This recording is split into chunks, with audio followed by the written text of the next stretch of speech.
Matanda na yung bata ko. Hindi mo na poproblemahin ng Doc Javier na yan dahil sa morgue na siya mag-duty. Pag nabulgar na yung sikreto niyo ni Doc Carlos, utak kriminal ka talaga. And I will not be a criminal like you. I would do anything for you. Anything! Mahirap mamatay nang hindi natin nasasabi sa mga mahal natin sa buhay kung ano yung gusto natin sabihin. At may tinatago tayo. Tama si Mayor, no? Nag-agree ako sa kanya.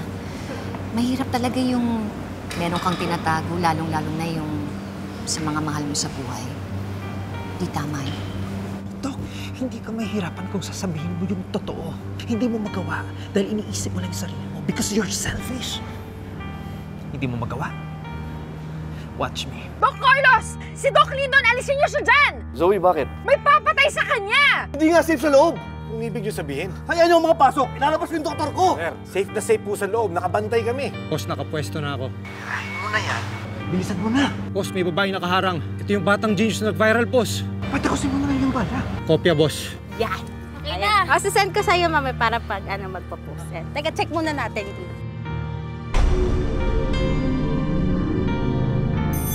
Docs, picture po tayo. Tayo po tayo para kuha lahat. Oo, Doc Lindon, sama ka po. Ginawa mo lang makita. Ayan, nakikita mo yan. Isa pa. Smile!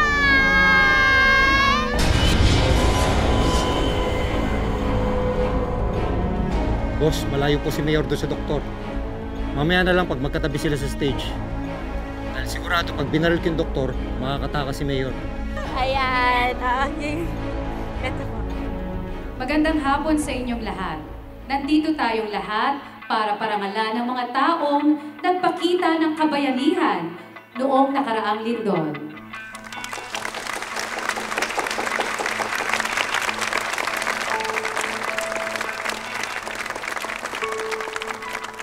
And to award our heroes, let us call on stage Mayor Unico Amala.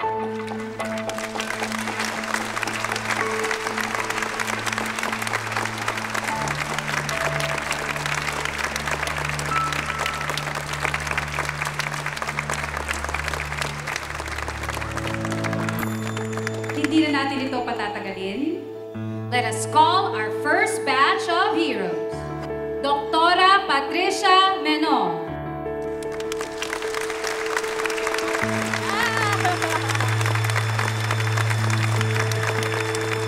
Nurse Karen Elise Cauda.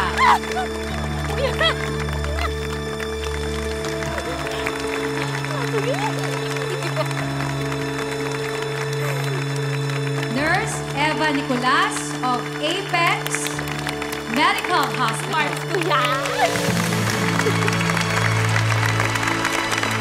Dr. Lincoln Javier and Doktora Annalyn Santos of East Ridge Medical Center.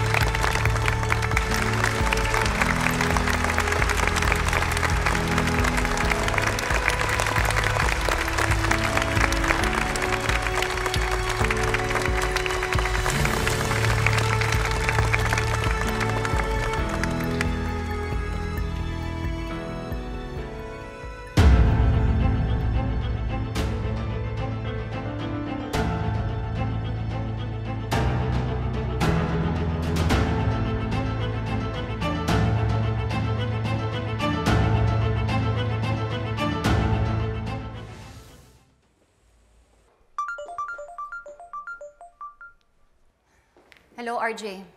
Hello, Lynette. Anong kailangan mo? Nag-start na ba yung event? Hindi ka naman invited, hindi ba? Nandyan ang anak ko. Gusto ko siya makita. Hindi na kailangan. Lynette, huwag mo naman sana ipagdamot si Annalyn. Alam ko hindi tayo okay, pero huwag naman sana maapektuhan yung relasyon namin. Tatay pa rin niya ako. At alam ko matutuwa siya pag nakita niya ako. O sige na, sige na. Aalis na naman kami ni Carlos. At least, pag umalis kami, may makakasama si Annalyn dito. Aalis kayo? Iiwan niyo si Annalyn? Wala ka nang pakialam doon, RJ. Sige na.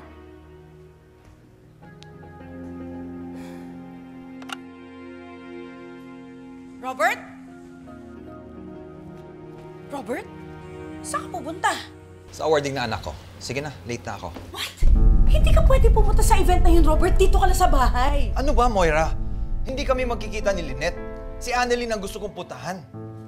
Robert, sigurado ako magpapang-abot kayo ni Lynette doon. Magkakagulo lang kayo ni Carlos, dito ka na lang, please. Hindi mangyayari yun. At isa pa, hindi ako robot na pwede mong kontrolin. Robert, please. Please, huwag ka na pumunta doon. Dito ka na lang sa bahay, please. Para mo nang awa. Ano ba, Moira? Robert, you have to stay here. Dito ka lang sa bahay. Ibang klase ka rin, ano, Moira? Kinakain ka ng selos, overthinking at paranoia mo.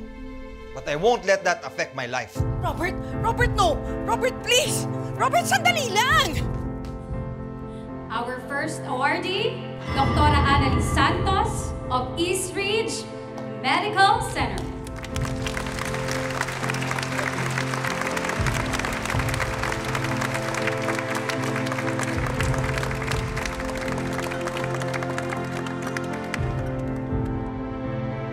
Our second awardee is Dr. Lyndon Javier of East Ridge Medical Center.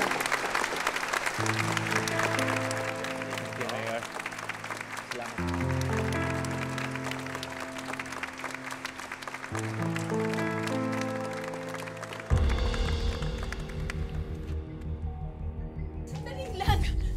Sandali lang! Robert, please! Robert, this is ridiculous. Pumasok ka na muna sa loob, please! Sabi ko, pupuntahan ko yung anak ko.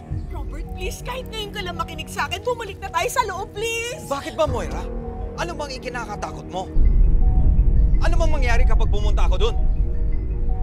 Iniisip ko na baka mapahamak ka kay Carlos! Kaya ko ang sarili ko. Now leave me alone. No, Robert, please. Dito ka na muna. Please, Robert!